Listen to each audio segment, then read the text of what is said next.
हमारे देश में एक कट्टर ईमानदार पार्टी है आम आदमी पार्टी, जिसके मुखिया है अरविंद केजरीवाल। अब अरविंद केजरीवाल की जो कट्टर ईमानदार पार्टी है, उस कट्टर ईमानदार पार्टी के दो कट्टर ईमानदार नेता हैं जो अब बदकिस्मती से जेल की सलाखों के पीछे हैं। पहले सत्येंद्र जैन और दूसरे मनीष सिसोदिया हैं। तो आखिरकार क्या वजह है इन दो कट्टर ईमानदार नेताओं के डर की, जिनमें सबसे ऊपर आते हैं मनीष सिसोदिया। ऐसे कौन से सवाल हैं जिनकी वजह से कट्टर ईमानदार मनीष सिसोदिया डरे हुए हैं? ऐसे कौन से तीन सवाल हैं जिसे मनीष सिसोदिया को डर है कि सीबीआई उनसे ना पूछ ले वो तीन सवाल?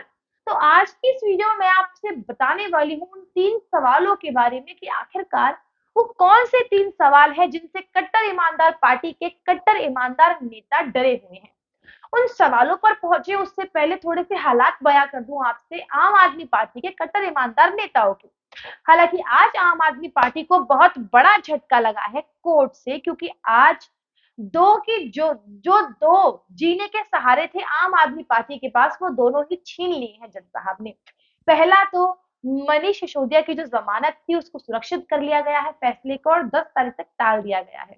और जो दूसरा बड़ा झटका लगा है वो ये लगा है कि 2 दिन तक फिर से सीबीआई के रिमांड पर जा रहे हैं मनीष सिसोदिया। भाई अब हमारा जो अजम्पशन कह रहा है वो शायद ये कह रहा है कि मनीष सिसोदिया एक नया रिकॉर्ड बनाने वाले हैं, और वो रिकॉर्ड होगा देश के पहले शिक्षा मंत्री जो तिहाड़ जेल पहुंचेंगे।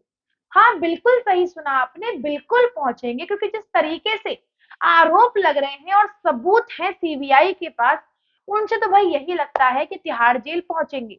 बाकी भगवान सबके साथ है, भगवान सब देख रहा है। लेकिन यहाँ पर आम आदमी पार्टी के जो चमचे हैं, जो वकील है मनीष सिसोदिया के, वो क्या टीवी सीरियल चला रहे हैं कोर्ट के अंदर, वो तो मैंने आपको बताया नहीं। तो चलिए उस पर आ जाते हैं। कोर्ट में जब सुनवाई चल रही थी आज मनीष सिसोदिया के पूरे फैसले की, मनीष सिसोदिया के केस की, जहां पर सीबीआई तमाम तरीके के सवाल कर रही थी मनीष सिसोदिया से, जहां पर मनीष जी ने आरोप लगाए हैं सीबीआई पे कि मुझे टॉर्चर किया जा रहा है। अब जज साहब ने पूछा भाई क्या टॉर्चर किया जा रहा है, तो मनीष सिसोदिया बोलते हैं मुझसे एक ही सवाल बार बार पूछा जा रहा है। तो ये मेंटल टॉर्चर हो रहा है मनीष सिसोदिया के साथ। मनीष सिसोदिया का कहना है कि मुझे सुबह 8 बजे से लेकर शाम को 6 बजे तक केवल सवाल ही सवाल पूछे जा रहे हैं, मेरे साथ मेंटल टॉर्चर हो रहा है। सीबीआई कहती है जज साहब ये हमें गुमराह करने की कोशिश कर रहे हैं, कभी तो इनकी याददाश्त चली जाती है तो कभी इनकी तबीयत खराब हो जाती है। तो मनीष सिसोदिया बेहद बड़ा प्रपंच रच रहे हैं जज साहब के सामने और सीबीआई के सामने। लेकिन अब उनके जो वकील हैं उन्होंने क्या एक डेली सोप शुरू किया है कोर्ट में, मैं आपको वो बता दूं। कोर्ट में जैसे अभिनेता नहीं होते हैं, बड़े बड़े अभिनेता एक्टिंग करते हैं, वैसे ही घड़ियाली आंसू बहाकर उनके वकील, ना कि मनीष सिसोदिया, वकील पूछ रहे हैं कि जज साहब ये हमारे देश के, हमारे दिल्ली के शिक्षा मंत्री हैं, क्या इन्हें अधिकार नहीं है अपने परिवार के साथ होली मनाने का? भाई डोंट माइंड आम आदमी पार्टी के चमचों, लेकिन सबसे बड़ी बात, बुरा मत मानना, मैं आपको बता दूं यही हालात चलते रहे ना, यही जो चल रहे हैं, इस हिसाब से तो मनीष सिसोदिया की होली भी जेल में बीतेगी, दिवाली भी जेल में बीतेगी, छठ पूजा भी जेल में बीतेगी, और शायद नया साल भी जेल में बीतेगा। हाँ, जो हालात चल रहे हैं उनसे तो यही लगता है। तो ये सुनकर जज साहब हैरान हो गए कि भाई ये चल क्या रहा है, ये कोई नाटक चल रहा है, ये कोई ड्रामा सीरीज चल रही है जहां पर होली कौन मनाएगा, कैसे मनाएगा, आंसू आ रहे हैं, इनकी पत्नी जो है बेड रेस्ट पर है, वो चल नहीं पाती है। लेकिन शायद ही भूल गए कि कल ही मनीष सिसोदिया की पत्नी का एक फोटो वायरल हुआ है जिसमें मनीष जी की जो पत्नी है वो चेयर पर बैठी हैं, आराम से मस्त होकर, उनके सामने दिल्ली के सरकारी स्कूलों के स्टूडेंट्स बैठे हैं। तो ये कौन सा बेड रेस्ट है जो सड़क पर आके और कुर्सियों पर होता है? तो जिस तरीके से घड़ियाली आंसू बहाकर गुमराह करने की कोशिश की जा रही है, वो वाकई देखकर हंसी आती है कि जज साहब, सीबीआई के जो वकील है वो पूछ रहे हैं कि क्या आपने फाइल्स डिलीट करे अपने कंप्यूटर में से? उस पर जवाब मिलता है कि नरेंद्र मोदी हमसे डरते हैं, नरेंद्र मोदी हमारे पीछे पड़ गए हैं, नरेंद्र मोदी ने हमें जेल में डलवाया है। अरे ये कैसे कानून के ज्ञाता हैं, ये क्या देश की सुरक्षा करेंगे, क्या देश को चलाएंगे, जिन्हें ये नहीं पता कि भाई कोई प्रधानमंत्री और मुख्यमंत्री के पास इतने अधिकार नहीं है कि वो किसी को जेल तक पहुंचा सके। अरविंद केजरीवाल भूल गए जब इन्होंने कुमार विश्वास को पकड़वाने के लिए पुलिस भिजवाई थी तो हाई कोर्ट से क्या इन्हें फटकार लगी थी। तो ये जो सारी चीजें ये बोल रहे हैं ये आप बीती है जो ये भूल गए हैं कि इनके साथ भी ऐसा कुछ हो चुका है कि भाई कोई मुख्यमंत्री या कोई प्रधानमंत्री किसी को जेल नहीं पहुंचाया जा सकता है। साक्ष्यों के आधार पर कोर्ट ये फैसला करती है, न्यायाधीश ये फैसला करता है कि ये व्यक्ति गुनहगार है या नहीं है, जेल जाएगा कि नहीं जाएगा। लेकिन मैं बता देती हूँ आपको आगे क्या फैसला आएगा। फैसला यही आने वाला है, दो चीजें होने वाली है। या तो मनीष सिसोदिया जाएंगे जुडिशियल कस्टडी में यानी कि तिहाड़ जेल पहुंचेंगे जैसा कि मैंने आपसे कहा ही था। या फिर दूसरा फैसला ये आ सकता है कि मनीष सिसोदिया फिर से जाएंगे सीबीआई की उस बिल्डिंग के ग्राउंड फ्लोर पर जहां इनसे लगातार पूछताछ होगी, 6 से 8 पूछताछ होगी और इनका मेंटल टॉर्चर होगा। तो ये दो चीजें हो सकती हैं।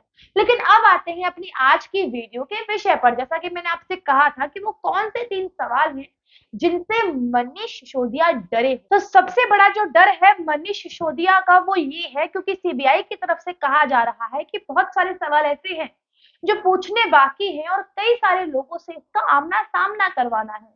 अब जज साहब ने पूछा किससे करवाना है तो सीबीआई ने कहा नाम नहीं बता सकते हैं, लेकिन सूत्रों के हवाले से जो खबर आई है वो ये है कि मनीष सिसोदिया के ही कुछ अधिकारी हैं जिसमें एक आईएएस ऑफिसर भी शामिल है जो गवाह बन गया है, अप्रूवर बन गया है और मनीष सिसोदिया के खिलाफ गवाही देना है। ये खुलासा हुआ है आज कोर्ट में कि एक आईएएस ऑफिसर है जो अप्रूवर हो गया है, जो यही काम कर रहा था मनीष सिसोदिया के वहां, लेकिन उसी ने ये पूरी पोलपट्टी खोली है और कोर्ट में इस बात का खुलासा हुआ है और उसका बयान भी ले लिया गया है। उसी के मुताबिक ये सारी चीजें अब आगे एक एक करके होंगी। वो आईएएस अधिकारी शपथ लेकर ये बता रहा है कि मनीष सिसोदिया ही इस पूरे स्कैम का मास्टर माइंड है। तो ये कितनी बड़ी बात है आप समझिए। मनीष सिसोदिया बच सकते हैं क्या, ये सबसे बड़ा सवाल। और जो दूसरा सबसे बड़ा सवाल है वो ये है कि सीबीआई ने आज कोर्ट के सामने जो है एक बात रखी है, वो ये रखी है कि सीबीआई जो है जो एक्साइज पॉलिसी, जो शराब घोटाला हुआ है दिल्ली में जिसमें एक्सपर्ट कमेटी की रिपोर्ट को खत्म करा और नई बनाई ताकि साउथ के जो माफिया है शराब के उन्हें करोड़ों का फायदा कराया जा सके। और ये काम किया है मनीष सिसोदिया ने। 100 करोड़ रुपए का पूरा फायदा अपनी जेब में रखा है। विजय नायर के जरिए ये 100 करोड़ रुपए साउथ लॉबी से इन्होंने लिए हैं और अपनी जेबें भरी हैं। सीबीआई का कहना है कि हम ये जानना चाहते हैं कि ये जो पूरा ड्राफ्ट बना है, तमाम कॉपी बनी है, कानून बनने के बाद से जो 2 ड्राफ्ट बने हैं, एक केजरीवाल ने बनाया और बना करके दिया, जो सचिव था, जो एक्साइज का सचिव था उसे सौंपा जिसका नाम था सी अरविंद। फिलहाल जो इस पूरे मामले में एक गवाह बन के बैठे हैं। अब वो जो ड्राफ्ट था वो पहुंच जाता है किसके पास, आपको हैरानी होगी सुन के, आईएएस डिपार्टमेंट के जो सचिव हैं उसके अलावा पहुंच जाता है तमाम तरीके के शराब व्यापारियों के पास। और जो सीबीआई ने अब इसको पकड़ लिया है, ये कानून बना नहीं है और ड्राफ्ट पूरे मोहल्ले में बट गया। और ये भी पकड़ में आया है इस पूरे मामले में कि जिस ईमेल के जरिए उन्हें बताया गया कि इस कानून को आप पढ़ लीजिए, इसमें कुछ बदलाव किए गए हैं या करने हैं, वो कैसे करेंगे, किस तरीके से करेंगे, उसके बाद 6% से उसे बढ़ाकर जो है कमीशन बढ़ाया और उसको 12% कर दिया गया। तो उसी के चलते हुए कानून बनाने के लिए 100 करोड़ रुपए केजरीवाल ने लिए माफियाओं से साउथ के। अब ये दोनों ही ड्राफ्ट जो हैं वो कानून बनने से पहले ही सर्कुलेट हो गए उन लोगों के पास जो इस पूरे सिस्टम में ही नहीं थे और मनीष सिसोदिया ने अपने कंप्यूटर से गायब कर दिया। यानी कि शराब मंत्री के पास जो उस कानून है ही नहीं और वो पूरे दस्तावेज पूरे मार्केट में फैले हुए हैं। किस आधार पर आप इस कानून के एंड तक पहुंचे, कोई सपोर्ट नहीं, कोई सपोर्ट नहीं है इस कानून को लेकर, डिलीट कर दिया। और जो फोल्डर है डिलीटेड वो कहाँ मिल रहा है, शराब व्यापारियों के कंप्यूटर्स में, फोन में, ये जवाब देना होगा। इतने पर भी अरविंद केजरीवाल नटवर लाल बोलते हैं कि कोई आरोप नहीं है, बीजेपी हमसे डरती है, बीजेपी जबरदस्ती कर रही है हमारे साथ, कोई सबूत नहीं है, और अपने आप को कट्टर ईमानदार बताते हैं। तीसरा सबसे बड़ा सवाल जिससे भूचाल मचा हुआ है, जो 100 करोड़ की पेमेंट है वो हवाला के तहत दी गई। अब हवाला इज इक्वल्स टू ईडी।